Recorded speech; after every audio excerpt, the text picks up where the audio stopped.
नमस्कार मंडळी. ठरलं तर मग आजचा म्हणजेच 21 फेब्रुवारीचा फ्रेश असा रिव्ह्यू तुम्ही माझ्या आवाजामध्ये ऐकत आहात.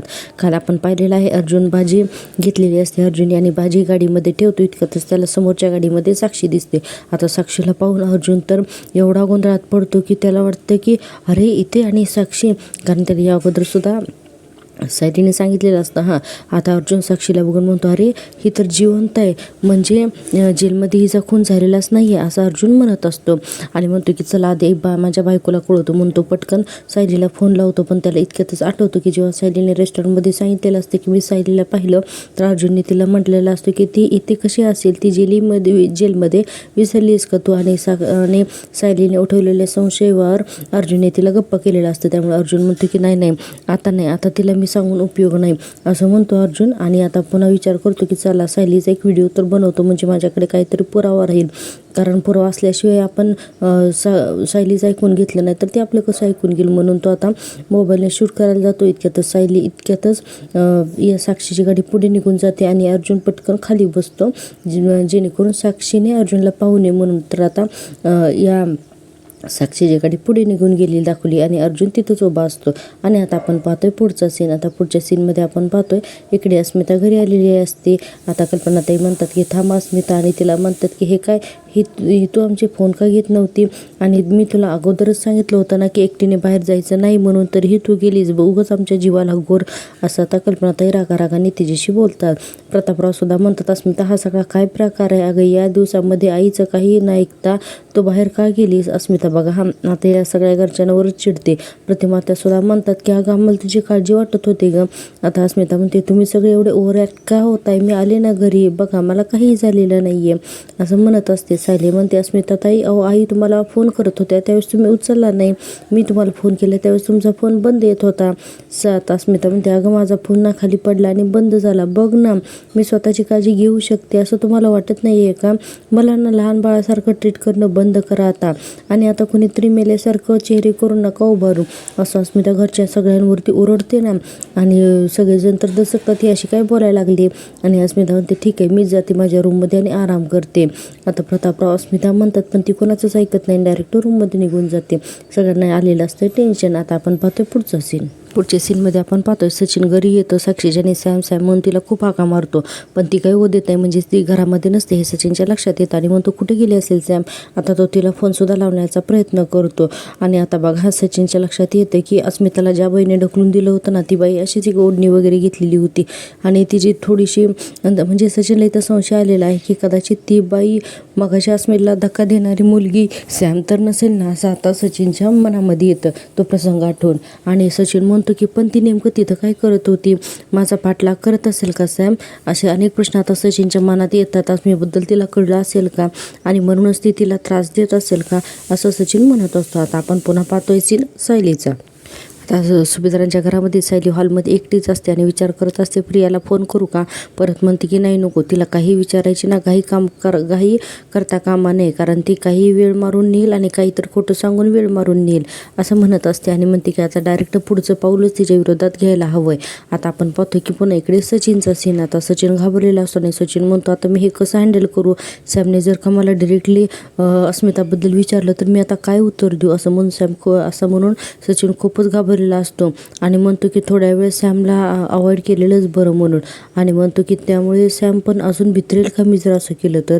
आता याला कळतच नाही की नक्की काय करावं. हा सचिन ना पुरता अडकलाय. पण प्रेक्षकांना मला काय वाटतंय माहिती आहे का, अर्जुन आणि सायलीपर्यंत ही साक्षी जिवंत आहे आणि ती कुठं आहे हा निरोप बहुतेक सचिनच देईल असं माझा तर अंदाज आहे. तुम्हाला काय वाटतं ती मला कमेंट करून नक्की कळवा.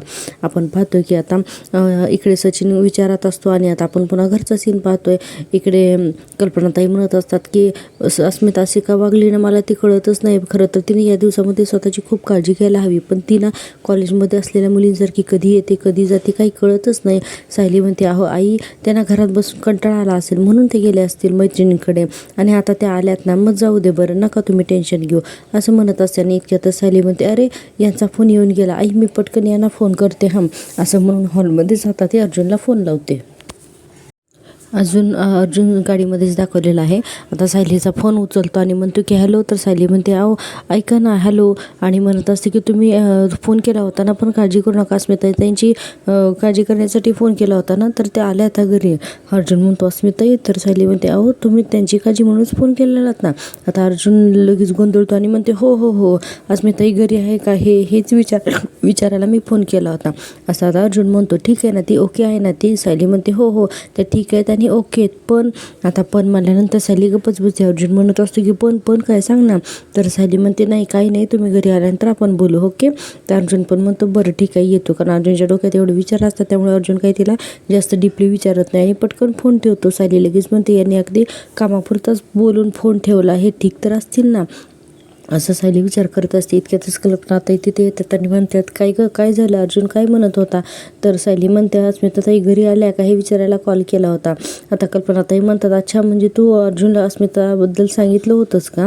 नाही म्हणजे मी पण त्याला अस्मिताबद्दल सांगणारच होते, पण म्हटलं त्याला कामात डिस्टर्ब नको म्हणून मी सांगितलं नाही. आता सायली गप्पच बसते. आता कल्पनाताई म्हणतात काय झालं तू कशी विचारात पडलीस. सायली म्हणते कुठे काय नाही आई. आता कल्पनाताई म्हणतात बरं बघू मी आता त्या अस्मिताशी बोलून येते, बघते तिच्या डोक्यामध्ये काय आहे ते. असं म्हणून आता कल्पनाताई जातात ना अस्मिताशी बोलायला. इकडे आपण पाहतोय आता चैतन्य गाडीवर चाललेला असतो आणि त्याला फोन येतो. आता चैतन्य फोन उचलतो आणि म्हणतो हॅलो. तर लगेच तिकडून अर्जुन म्हणतो की हॅलो चैतन्य ताबडतोब मला भेट, मला ना तुझ्याशी काहीतरी महत्त्वाचं बोलायचं आहे म्हणून. आता चैतन्याला तर कळतच नाही, अरे आत्ता तर आपण भेटून निघालो होतो ना. तर चैतन्य खूप महत्त्वाचं बोलायचं आहे असं म्हणल्यानंतर चैतन्य म्हणतो अरे आता परत काय झालं एक मिनिट. आणि मी गेस करतो तू सायली वहिनीसोबत भाजी आणायला गेला असेल आणि मग तिथे तुझं आणि सायली वहिनीचं भांडण झालं असेल बरोबर आहे. तर अर्जुन त्याच्यावरती ओरडतो कधी तर सिरियस हो ना यार, खूप इम्पॉर्टंट आहे सांगतोय ना मी तुला. आता चैतन्य म्हणतो ओके ठीक आहे, चिडतोच कशाला, लोकेशन पाठव मी लगेचच येतो म्हणून. अर्जुन म्हणतो हा पाठवतो हां म्हणून. इकडे सायली विचार करत असते की अर्जुनला फोन करू का, यांना कामाचं टेन्शन असेल का. परत म्हणते नाही नको करतेच फोन, आणि पुन्हा विचार करते नाही नको कामात असतील. असा आता सायली एकटीच विचार करत असते. इतक्यातच तिच्या लक्षात येते की अरे ही प्रिया अजून कशी काय आली नाही, कारण तिने दुपारी पाहिलेलं असतं ना. आणि ती म्हणते ती दुपारीत राहुलदाराला पैसे देत होती, मग त्यांचं मैपत किंवा नागराशी काही संबंध असेल का. आता इतकी विचार सायली करत असते आणि म्हणते की ती घरात नाही आहे तोपर्यंत तिच्या खोलीमध्ये काही मिळते काही बघायला हवं. असं म्हणून सायली आता तिच्या रूममध्ये जाते ना, म्हणजे प्रियाच्या रूममध्ये. आता प्रियाच्या रूममध्ये गेल्यानंतर ती तिथले कपाट ड्रॉवर सगळं काही जे आहे तर ते उघडून बघत असते की त्या खोलीमध्ये तिला काही मिळतंय का. पहिल्यांदा तर सगळे ड्रॉवर कपाट वगैरे सगळं म्हणजे दोन्ही ड्रॉवर उघडते, चेक करते आणि त्यानंतर सायली त्यांचं कपाट उघडायला लागते. आता खूप वेळ सायलीने ना प्रयत्न केलेला आहे की काही कुठे मिळतंय का बघण्यासाठी. तर इतक्यातच तिला कपाटामध्ये ना मधल्या कप्प्यात काहीतरी सापडतं. आता तिने बरेच कपडेसुद्धा बाहेर काढून ठेवलेले असतात, तिला तिथेच एक पर्स सापडते. आता सायली ती पर्स उघडून बघते ना, तर त्याच्यामध्ये एक मोबाईल असतो. आता मोबाईल बघून तर सायलीला शॉकच बसतो. सायली म्हणते अरे फोन, याच्यामध्ये फोन, पण हा फोन तर प्रियाचा नाही आहे. आणि म्हणते की मग हा फोन कोणाचा असेल, आणि म्हणते की ही आणि अशी पर्स अशी मागे लपून का ठेवलेली असेल. आता प्रियाला आता सायलीला संशय येतो. ते म्हणते की ही पर्स अशी लपून ठेवली होती म्हणजे नक्की या फोनमध्ये काहीतरी असणारच असं सायली म्हणते. आणि आता बघा हा कपाटातले कपडे पटापट आहे अशी ठेवून टाकते ती आणि फोनकडे बघते तर म्हणते अरे यार याची तर बॅटरी संपली ना असं म्हणते. आता पटकन कपाट आवरते आणि आता बाहेर येते. आपण इकडे पाहतो की प्रिया काहीतरी कांड करून घाबरून पळत आलेली असते. इतक्यातच तिला साक्षीचा फोन येतो आणि ती म्हणते अरे साक्षीचा मिस कॉल, म्हणून ती परत साक्षीला फोन रिटर्न लावते. तर तिचा फोन लागत नाही. ती म्हणते अरे यार कॉल पण रिटर्न लागत नाही, आता या साक्षीने मिस कॉल का दिला असेल, आता कॉलही लागत नाही आहे असं म्हणते. आणि प्रिया म्हणते ठीक आहे साक्षीने काही नवीन कांड तरी करून नसेल ना ठेवलेलं असं प्रिया म्हणते. आणि म्हणते की आता काय करू मी. आणि बघा आता म्हणते की मी तिच्या घरी जाऊनच बघते. मला तर असं वाटतं की प्रिया जाईल आणि घराचं बेल वाजवली तर सचिन दरवाजा उघडेल म्हणजे झालं, इथे सगळ्यांचंच पितळ सगळ्यांचं पण उघडं पडेल. तुम्हाला काय वाटतं मला नक्की कळवा. आता आपण पाहतोय की सायली इकडे तिच्या रूममध्ये येते आणि तो प्रियाच्या रूममध्ये सापडलेला मोबाईल जो आहे ना, तर तो मोबाईल 100% तो मैपतचाच असणार आहे. तर तो पहिल्यांदा तर चार्जला लावते आणि चार्जला लावल्यानंतर बराच वेळ तिथं वाट बघते की फोनची चार्जिंग कधी होती म्हणून. थोड्या वेळानं आपण पाहतोय तो मोबाईल चार्ज होतो. आता सायली तो मोबाईल ऑन करून बघते तर मोबाईल ऑन केल्या केल्या त्याच्यावरती साक्षीचा फोटो असतो. आता सायली तर घाबरती राहते, म्हणते म्हणजे हा फोन साक्षीचा आहे. आणि आता असा विचार करते आणि परत म्हणते की नाही का हा फोन महिपतचा असेल, पण कळणार कसं, आता उघडायला हवं असं म्हणून त्याचे बटन प्रेस करायला जाते. पण ते म्हणते अरे याचा कोड कोड काय असेल असं सायली विचार करत असते. पण तिला कुठे पासवर्ड माहिती असतो ना मोबाईलचा. आता सायली बघा डायरेक्ट खाली जाते निघून. इकडे आपण पाहतोय चैतन्य भेटायला आलेला असतो अर्जुनला आणि म्हणत असतो की काय, अरे अर्जुन हे तू काय सांगतोय, अर्जुन तुला खात्री आहे का की ती मुलगी साक्षीच होती. आता अर्जुन म्हणतो 100% गॅरंटी आहे मला. चैतन्य तर डोक्याला साथ लावतो, म्हणतो अरे थांब थांब थांब थांब, माझ्या तर मेंदूला नाही प्रोसेसच होत नाहीये. अरे जेलमध्ये साक्षीचा खून झाला होता ना, आपण स्वतः न्यूज चॅनलवरती डासाडासा रडताना पाहिलंय. काय बोलतोयस तू अर्जुन. अर्जुन म्हणतो मी सुद्धा त्याला टीव्हीवरती पाहिलंय, पण ही महिपत आणि साक्षी किती डेंजरस आहेत ना हे तर आपल्याला माहितीच होतं, पण ते इतक्या एक्स्ट्रीम लेवलला जातील असं मला वाटलं नव्हतं असं अर्जुन म्हणत असतो. आणि पुढे म्हणतो की आज साक्षीला माझ्यासमोर पाहिलं तेव्हा मला हे शॉकच बसला होता. चैतन्य म्हणतो एक मिनिट, तिने तुला बघितलं का. अर्जुन म्हणतो नाही तिचं माझ्याकडे लक्ष नव्हतं. याआधी सुद्धा सायलीने कॅफेमध्ये पाहिलं होतं तेव्हा मीच तिला सांगितलं होतं की असं शक्यच नाहीये, तुला भासवत असतील. मग चैतन्य म्हणतो तू आता मग सायली वहिनीला सांगितलंस का की हा तिचा भास नव्हता, साक्षी खरंच जिवंत आहे म्हणून. तर अर्जुन गप्पच बसतो, काहीच बोलत नाही. चैतन्य म्हणतो अरे काय अर्जुन बोल ना. आता अर्जुन काहीच बोलत नाही. अर्जुन म्हणतो की नाही रे नाही मी नाही सांगितलं. आता चैतन्य म्हणतो का नाही सांगितलं, हे बघ अर्जुन तुझ्या डोक्यात नक्की काय आहे. आता अर्जुन म्हणतो की सध्या मलाच क्लॅरिटी नाही आहे, पण ही जी काही इन्फॉर्मेशन मिळाली आहे ना तर तिचा मला करेक्ट वापर करून घ्यायचा आहे. चैतन्य म्हणतो म्हणजे. तर आता अर्जुन म्हणतो की हा महिपत रे, आणि म्हणतो की मला घाईघाईत ना कोणताही डिसिजन घ्यायचा नाहीये. म्हणून आता अर्जुन विचार करतोय की काय करू आणि काय नाही. मला ना खूप जास्त रेसलेस झाल्यासारखं झालंय. चैतन्य म्हणतो एक मिनिट, तू थोडा शांत हो माझा ऐक, तू घरी जा आणि एकदा सायली वहिनीशी सगळं काही बोल. आणि जेव्हा तू कुठल्याही केसबद्दल सायली वहिनीशी बोलतो ना तेव्हा खूप रिलॅक्स असतोस असं चैतन्य म्हणतो. आणि पुढे म्हणतो की आणि साक्षी जिवंत आहे हे सायली वहिनीला कळायलाच हवं. आता चैतन्य बघा हा खूप छान सल्ला दिला आहे हा. आणि आता अर्जुन खरंच या गोष्टीचा खूपच चांगला उपयोग करून घेतो. आता अर्जुन म्हणतो चल तू घरी चल आणि जेवण करून नंतर जा. हा चैतन्य तो बेस्ट ऑफर आहे, अशी ऑफर कोण नाकारेल, चल असं म्हणून आता अर्जुन आणि चैतन्य दोघे सुद्धा घरी जाण्यासाठी निघतात. इकडे आपण आता घरचा सीन पाहतोय. सायली म्हणत असे कल्पनाताई ना, आई अस्मिताताईंशी काही बोललात का तुम्ही. तर कल्पना म्हणते की हो आज बोलण्याचा खूप प्रयत्न केला ग, पण त्यांनी काही नीट उत्तरच देत नाहीये का असं कल्पनाताई म्हणत असतात. आणि म्हणतात की तिला काय झालं ना मला काही कळतच नाहीये. आता असं म्हणल्यानंतर बघा इतक्यातच अर्जुन आणि चैतन्य तिथे येतात. आता हे दोघे जण आल्यानंतर अर्जुन म्हणतो काय झालं तुमच्या दोघीचे चेहरे असे का पडलेत म्हणून. आता सायली म्हणते अस्मिताताई घरात आज कोणाशीही नीट बोलत नाहीयेत आणि घरी आल्या तेव्हापासून आहे ना सगळ्यांशी तुटक वागतायत, खोलीत जाऊन बसलेत असं सायली सांगत असते. आता बघा आता पुढे आपण पाहतोय की अर्जुन मनातच विचार करतो की या दोघेही टेन्शनमध्ये आहेत. मग आता तर बायकोला काही सांगण्यात काहीच अर्थ नाहीये, नकोच तिला सांगायला. आता तो भाजीची पिशवी तिथं टेबलवर ठेवतो आणि म्हणतो की मी जाऊन बोलतो तिच्याशी नंतर. आणि चैतन्याला म्हणतो की चैतन्य चल आपण वरती बसून काम करू म्हणून. आणि हे दोघे जण वरती जातात. अर्जुन आणि चैतन्य वरती रूममध्ये जातात. इतक्यातच आपण पाहतोय अर्जुन आणि चैतन्य वरती गेले की प्रिया येते. सायली म्हणते थांब प्रिया तू कुठे गेली होतीस.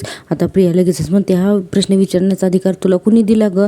नाही कारण हा प्रश्न तर माझा नवराही मला विचारत नाही कुठे गेली होतीस म्हणून, आणि त्यामुळे तू या भानगडीत पडूच नकोस असं प्रिया म्हणत असते सायलीला. आणि बघा सायलीचाच अपमान करते आणि तिथून निघून जाते.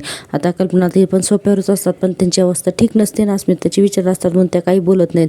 सायली मनातल्या मनात म्हणते की तुझा खोटेपणा आता फार दिवस टिकणार नाहीये प्रिया, तुझी सगळी नाटकं आता बाहेर येणारच आहेत. आता आपण पुन्हा पाहतो इकडे चैतन्य आणि अर्जुन त्यांच्या रूममध्ये वरती गेलेले असतात. आणि आता तिथे चैतन्य म्हणत असतो तू सायली वहिनीला सगळं काही का नाही सांगून टाकलं साक्षीबद्दल. तर आता अर्जुन म्हणतो अरे खाली मम्मा होती ना आणि मला त्यात इन्व्हॉल्व करायचं नव्हतं मम्माला, आणि शिवाय सायलीसुद्धा अस्मिताईमुळे खूप टेन्शनमध्ये होती ना म्हणून मी सांगितलं नाही. ती वरती आली नाही की मग शांतपणे आपण बोलूच ना असं अर्जुन म्हणतो. इतक्यातच बघा आता आपण पाहतो की सायली येते ना वरती लगेचच कॉफी घेऊन दोघांसाठी आणि म्हणते हे बघा मी कॉफी आणली इथं ठेवते म्हणून. आणि म्हणते की तुम्हाला तुम्हाला ऑफिसला जाऊन चुकल्यासारखं होत नाही आहे ना? तर चैतन्य म्हणतो त्याला काय मला चुकल्यासारखं होतंय असं चैतन्य म्हणतो आणि म्हणते की वहिनी तू परत ऑफिसला यायला लाग बरं. आता अर्जुनचा चेहरा जरा पडलेलाच असतो. सायली म्हणते काय होत तुमचं, तुम्ही असे गप्प गप्प का आहात म्हणून. आता असं म्हणल्यानंतर सायली विचारत असते अर्जुनला काय हो सांगा ना काय झालं म्हणून. अर्जुन म्हणतो खरंच काही नाही झालं. आणि आता सायली म्हणते बरं मला ना तुम्हाला काहीतरी सांगायचं तुम्हाला भेटून जेव्हा मी निघाले ना तेव्हा मी रस्त्यात कोणाला तरी पाहिलं असं म्हणते. आता या दोघांना कळतच नाही कोणाला पाहिलं ते आणि लगेच म्हणते थांबा मी तुम्हाला काहीतरी दाखवतेच असं म्हणून सायली आता तिथे असलेला फोन जो आहे ना तर तो फोन घेऊन येते आणि अर्जुनच्या हातामध्ये देते तो फोन आणि म्हणते की मला प्रियाच्या खोलीत हा फोन सापडलाय म्हणून. अर्जुन म्हणतो हा तर तिचा फोन नाही आहे. सायली म्हणते हो हा तिचा फोन नाही आहे पण मला अशी शंका आहे की हा फोन महिपतचा आहे म्हणून. चैतन्य म्हणतो काय महिपतचा फोन. आता हे दोघं एकमेकाकडे बघायला लागतात ना. अर्जुन म्हणतो पण तुला असं का वाटतंय. तर सायली सगळा घडलेला प्रकार सांगायला लागते. मी आज जेव्हा तुम्हाला भेटून निघाले ना त्यावेळेस आहे ना रस्त्यामध्ये मला प्रिया त्या कॉन्स्टेबलला पैसे देताना भेटली म्हणजे दिसली. असं हा सगळा प्रकार जो काही झाला ना तर तो प्रिया अर्जुनला सांगते आणि म्हणते म्हणून मी ठरवलं की तिच्या खोलीची झडती घ्यायची म्हणून आपल्याला काहीतरी पुरावा मिळेल ना की ती महिपतच्या संपर्कात आहे म्हणून. आणि नेमकं तसंच झालं. मला हा फोन तिथे सापडला पण तो उघडतच नाही आहे. चैतन्य म्हणतो वहिनी त्याचा पिन आधी क्रॅक करावा लागेल गं. अर्जुन म्हणतो मी एक काम करतो उद्या एक माणसाला मी ऑफिसमध्ये बोलवून घेतो तो मला फोन लॉक काढून देईल. चैतन्य म्हणतो अर्जुन अगदी आपण जरा ट्राय करूयात ना आणि जर हा फोन महिपतचा असेल तर याचा पासवर्ड किंवा याचा पिन जो आहे तो साक्षीची बर्थ डेट असू शकतो का. आता असं चैतन्य म्हणतो की म्हणजे बघ हा महिपत त्याचे सगळे पासवर्ड म्हणून साक्षीची बर्थ डेटच वापरतो. आता चैतन्य हा सगळ्यात पहिला बकरा बनलेला होता हा साक्षीचा त्यामुळे याला सगळं माहिती आहे. चैतन्य म्हणतो अर्जुन मी तुला मागे सांगितलं होतं ना आता मागचा किस्सा काहीतरी सांगतो ते म्युझिकली आपल्याला ऐकवलं नाही आणि अर्जुनला म्हणतो की तिची बर्थ डेट टाक बरं एकदा ट्राय तरी करून बघ. आता असं चैतन्याने सांगितल्यानंतर अर्जुन बघा अर्जुन लगेचच आता या साक्षीची बर्थ डेट टाकून बघतो. आता लगेचच बघा ना फोन ऑनच होतो म्हणजे हा फोन महिपतचा आहे ह्याची आता खात्री सगळ्यांना झालेली असते. आता फोन ऑन होतो. आता अर्जुन म्हणतो म्हणजे महिपतचा फोन इतके दिवस तन्वीकडे होता असं आता अर्जुन म्हणतो आणि म्हणतो की बायको जरा कॉफी गरम करून आणतेस का प्लीज असं म्हणून तो आता अर्जुन सायलीला खाली पाठवून देतो. आपण पाहतो इकडं कल्पनाताई उदास असतात. सायली म्हणते काय झालं आहे अजूनही तुम्ही स्मिताताईंचा विचार करताय का. कल्पनाताई म्हणतात की हो ग अजूनही हट्टीपणासारखं वागती आणि असं वागते की जसं काय तिची काळजी करणं म्हणजे खूप मोठा गुन्हा आहे म्हणून. आणि कल्पनाताई म्हणतात सायली जरा तू अस्मिताशी बोलशील का गं. आता सायली म्हणते तुम्ही काळजी करू नका आई मी बोलते अस्मिताताईंशी. बरं विमलताईंना सांगता का तेवढी कॉफी गरम करून वरती नेऊन द्यायला. मी अस्मिताताईंना दूध घेऊन जाते आणि त्यांच्याशी बोलते सुद्धा. आता कल्पनाताई म्हणतात हो चालेल म्हणून. आता सायली पटकन दूध गरम करते आणि आता अस्मिताला दूध घेऊन तिच्या रूममध्येच जाते. आता अस्मिताच्या रूममध्ये आल्यानंतर सायली म्हणते काय अस्मिताताई आज तुमचा मूड खूप छान दिसतोय घरात राहून तुमची चिडचिड होते ना सतत असं सायली बोलत असते आणि म्हणते की पण आता बाहेर जाऊन आलाय तर अगदी तरतरीत वाटतंय हां. आता अस्मिता खुश असते. सायली म्हणते कुठल्या मैत्रिणीकडे गेला होता तू. तर बघा हां अस्मिता आता असं विचारल्यानंतर गप्पच बसते थोडा विचार करते म्हणजे हे सगळं सायलीला सांगू की नको हे सगळे विचार अस्मिताच्या मनामध्ये असतात. आता बघा हां ते पटकन जाते दरवाजा बंद करते आणि सायलीला म्हणते बस बेडवर म्हणून. आता बघा बेडवरती बसल्यानंतर अस्मिता म्हणत असते की सायली तू कोणाला सांगणार असेल तर एक गोष्ट सांगू का मी तुला. सायली मी तेव्हा सांगा ना. तर अस्मिता म्हणते मी मैत्रिणीलाही सचिनला भेटायला गेले होते. सायली मला ना तिची चूक पोटात घालावीशी वाटते ग आणि तो म्हणालाय की तो इथून पुढे अशी कोणतीही चूक करणार नाही म्हणून. मग मी सगळं विसरून नव्याने सुरुवात करायला नको का ग असं अस्मिता म्हणते. आता सायली म्हणते पण अस्मिता ताई ते पुन्हा अशी चूक करणार नाहीत हे कशावरून. तर अस्मिता म्हणते अगं विश्वासावर तर जग चालतं ना ग आणि म्हणते की आणि सचिन जे बोलेल त्यावरती मी जर का सतत अविश्वास दाखवला तर कसं होणार ग. आणि मग सायली म्हणते मग काय ठरवलंय तुम्ही. तर अस्मिता म्हणते मी ना सचिनकडे त्या मुलीचा विषयच काढणार नाहीये आणि तिची आठवणच येऊ नाही देणार. मी आमच्या बाळाबद्दल संसाराबद्दल सगळं काही बोलत राहणार. आणि अस्मिता म्हणते मग तुम्हाला सोडून त्या मुलीकडे कसा जाईल नाही का. सायली म्हणत असते अस्मिता ताई तुमचा संसार मोडावा असं कोणालाही वाटत नाहीये पण त्यांनी केलेल्या चूक तितकीच गंभीर आहे हो. तर अस्मिता म्हणते म्हणून काय फासावर चढवायचं का ग त्याला त्याची पहिली चूक आहे ना ग मग ती माफ करायला नको का असं अस्मिता वाटत असते. शेवटी बायकोचं मन कसं असतं ना काही नवऱ्यानं चुका केल्या तर ती लगेचच पोटात घेते. सायली म्हणते हे बघा अस्मिता ताई आपण विचार करायला नको. घरच्या मोठ्या माणसांना हे सगळं ठरवू द्या आणि मगच आपण काय ते ठरवूयात. आता अस्मिता म्हणते की नाही मी कोणाशी काही डिस्कस करणार नाही आणि म्हणते की माझा निर्णय झालाय म्हणून. अस्मिता म्हणते मी आणि सचिन पुन्हा नव्याने आयुष्य सुरू करणार. सायली म्हणते मी म्हणाले ना ना अस्मिताताई, आई बाबा पुन्हाजी यांच्याशिवाय तुम्ही काही निर्णय घेऊ नका था. आणि म्हणते की आणि आता फार विचार करत बसू नका, बाळाचा जन्म झाल्यावर काही ते ठरवा हां. आणि म्हणते की आता मनातले सगळे विचार काढून टाका बरं. पण अस्मिताला हे काही पटत नाही, तरी ती गप्प बसते. सायली म्हणते हे घ्या, हे दूध पिऊन घ्या आणि आराम कर हां, मी आहेच बाहेर असं म्हणून आता सायली तिथून निघून जाते. प्रेक्षकांनो, आजचा भाग आहे ना त्याने अगदी झटपट आणि फास्ट दाखवलेला आहे. आणि हो, तुम्हाला जर का मी दिलेला रिव्ह्यू आवडत असेल ना तर प्लीज माझ्या चॅनलला सबस्क्राईब करा. चॅनल मॉनिटाईज होण्यासाठी आणखीन खूप सबस्क्रायबरची गरज आहे. आता पाहूया आपण उद्याच्या भागामध्ये काय होतं ते. तर अर्जुन म्हणत असतो या मैपतला कस्टडीमध्ये जाऊन की कसं आहे ना की काही पत्ते खूप पडण्याचा प्रयत्न केलं तरीही ते पत्ते ओपन होतातच. तुझा हुकमाचा मला पत्ता कळला आहे, साक्षी मैपत शिकरे हे मला समजले आता, अशी हिंटच दिलेली आहे अर्जुनने मैपतला. नागराज म्हणत असतो की अर्जुन तुझं काय चाललंय, तुला व्यवस्थित माहिती आहे की मी काही केलेलं नाही आहे म्हणून. तर आता बघा पोलीस त्याला आतमध्ये नेत असतात तेव्हा अर्जुन नागराच्या कानामध्ये म्हणतो हुकमाचा जो पत्ता तुला माहिती आहे ना तो लवकरच मी जगासमोर आणणार आहे, कारण तो मलाही कळला आहे असंच अर्जुन नागराच्या कानामध्ये म्हणतो. आणि हे सगळं आता उद्या दाखवणार आहेत. आता उद्या पुन्हा नागराजला कशासाठी कोर्टामध्ये घेऊन जात आहेत हे एक गुपितच आहे, ते तुम्हाला उद्याच्या भागात कळेल. तर त्यासाठी पाहत राहा माझी आवडती सिरियल आणि हो चॅनलला नक्की सबस्क्राईब करा. भेटूया उद्याच्या भागात, तोपर्यंत बाय.